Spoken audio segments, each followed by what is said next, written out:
And welcome back to Biz Asia America and to the final part of our graduation series. In the USA, the unemployment rate for college graduates is about half that for workers with just a high school diploma. But for some, getting a bachelor's degree is pretty much a waste of time and money. Many of the world's most successful business titans didn't earn a college degree. At number 4 is Li Ka-shing, Asia's richest man. Now, when he was 12 years old, Li and his family fled to Hong Kong when Japan invaded China. And when he was 15, Li's father died and he was forced to drop out of high school to support his family.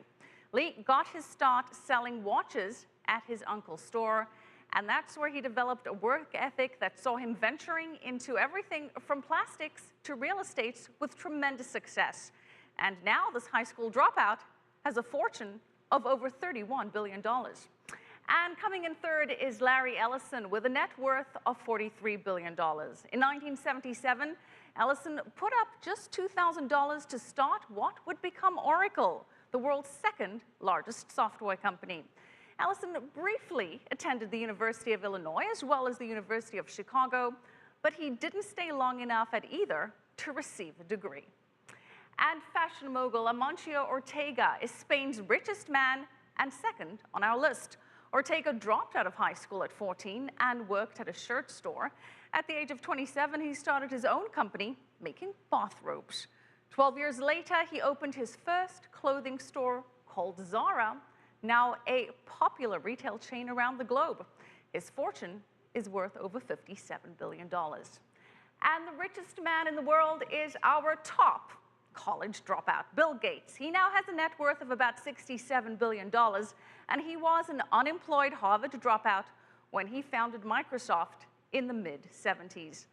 30 years after he left school, Gates received his honorary bachelor's from Harvard in 2007 while giving the graduation class speech to the class of 2007. And college graduation is indeed the culmination of years of big thoughts, big drinks, and big bills.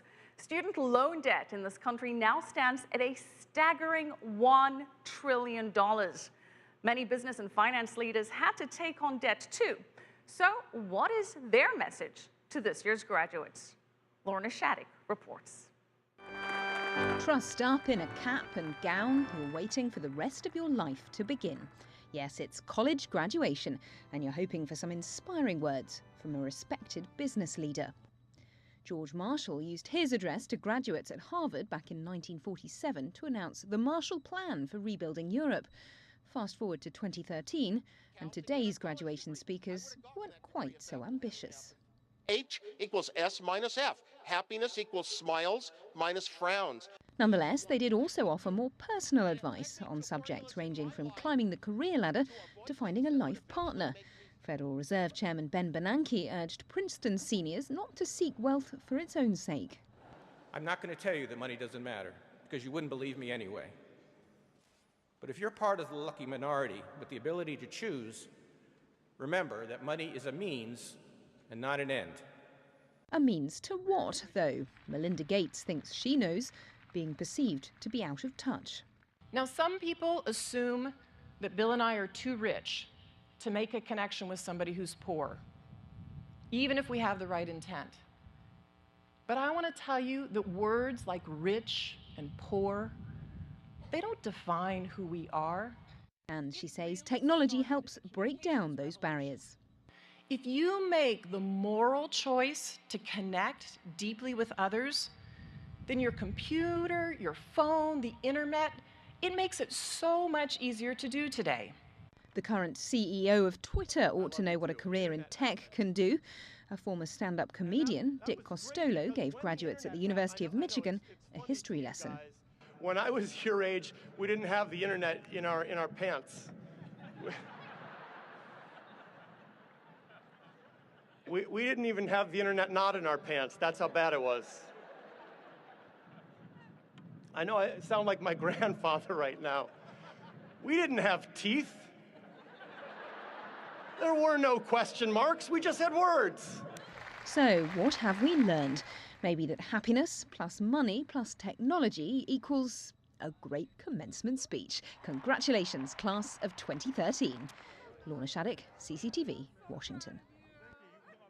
Okay, so after you've graduated, what can you do to make sure you have the best resume out there? Well, joining us now from Boston with tips on how to get your resume to stand out is Louise Kursmark. She's the president of Best Impression Career Services. Louise, thanks so much for joining us. So Louise, you are a leading expert on resume writing in the United States, and you've also authored many books on the topic. So what are the 3 tips you can give university grads who have little or no experience when writing a resume? Well, I'll try to stick to just 3. Number 1 would be to look beyond work experience for your experience. You can get experience from college projects, from volunteer, from other leadership positions, from things you do in your spare time. Don't feel like it has to be confined to things that you did for pay. Another thing is, before you start writing your resume, it's really important that you know what kind of job you're looking for, because no matter how young we are, we all have lots of different things that we could put on a resume, and we have to be smart about what we do include so that we look like we have a focus. And deciding your job objective ahead of time is really helpful so that you can decide what to put on the resume. And then finally, make sure that your resume is well written, make sure that it is error-free, make sure that the punctuation and the grammar and the appearance are all top-notch, because employers will be judging you by what you put out on that one piece of paper. Yeah, absolutely right. Nothing's going to create a bad impression like some spelling mistakes. But what do you think is the ultimate biggest mistake, the biggest no-no that a grad can make on their resume? I have to go back to what I said earlier, and that is they don't know what they're looking for, and therefore they don't have any sense that what's on that piece of paper is going to take them toward a specific objective. They're kind of throwing everything down on paper and hoping that the employer is going to figure it out for them. Well, the employer is not. That's not their job. They're not that interested, and they're much too busy to do it. So if, for example, you're trying to find any kind of job in a particular field, you really recommend tailor-making a resume for each particular employer that you're applying for? Well, that would be helpful, but the most important thing is to think first about the kinds of jobs that you want. To say you're looking for any kind of job with any kind of company really isn't accurate. Well, in this environment, in this work environment, when beggars can't be choosers, you say that one should actually tailor the resume for that specific company. Well, I think you need to know what you're looking for, and I don't think you're going to take any job, and you're not going to be appropriate for any job. So you say you'd take anything, but if you don't look qualified for something, you're not going to be interviewed for it. So think about the jobs, identify the key skills that you want to use on the job, and then, yes, you can customize it for an individual position or an individual company, but you shouldn't have to rewrite it from scratch every single time. Well, a lot of liberal arts majors have a difficulty in having some kind of career focus when you have a BA, for example. So what's the best way to overcome that? Right, that is true, because they don't have a clear career path like someone who has a job like an engineer or a nurse might have, who's been to school for that. So it goes back to the skills. Even those of us who maybe 2 or 3 people have been through the same program, that doesn't mean they're interested in doing the same kinds of jobs. So you need to think about ideally what you'd like to do, spend some time talking to people who do a variety of jobs that you're considering, and then boil it down. What are the key skills that they hire for those jobs for? And how can I show that I have those skills? And then show in the resume, not just listing the skills, but giving examples of how you've used those skills and demonstrated those skills and how they've been beneficial to organizations that you've been affiliated with. And then you look like a strong candidate for those jobs, even if you haven't done that exact work before. So what's the way to use social media most effectively? Well, social media is an interesting field because it's growing in terms of jobs that are available in it. I mean, companies are hiring social media analysts and social media marketers and bloggers.